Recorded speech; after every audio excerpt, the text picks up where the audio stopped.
Yes. Wakimsifu Bwana wakisema, kwa kuwa ni mwema, kwa maana fadhili zake ni za milele. Amen. Ndipo nyumba ikajawa na wingu. Ndipo nyumba ikajawa na wingu. Naam, nyumba ya Bwana. Naam, nyumba ya Bwana. Hata makuhani walikuwa wanafanya kazi ndani ya nyumba ya Bwana.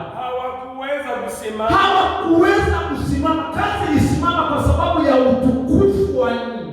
Hawakuweza kusimama ili kufanya huduma yao. Walishindwa kufanya kazi yao ndani ya nyumba ya Bwana kwa sababu ya ile wingu. Kwa sababu ya ile wingu. Kwa kuwa nyumba ya Mungu. Kwa kuwa nyumba ya Mungu imejaa utukufu. Imejaa utukufu kwa Bwana. Amen.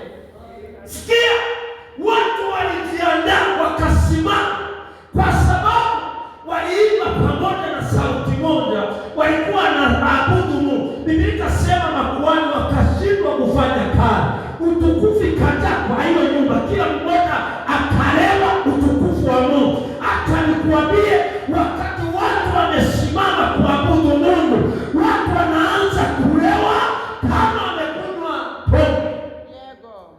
Mtu anaenda hivi, unafikiri huyu mtu amelewa kabisa, amelewa. Utukufu wa Mungu ukiingia ndani ya Mungu, uweze kujikontrol. Hatuko na nguvu, hapana. Unaanguka. Bwana Yesu asifiwe. Amina. Ukiwa unataka mbingu zikutembelee, ingia kwa spirit na kuabudu Mungu. Amina, amina. Yego. Haleluya. Amen. Haleluya.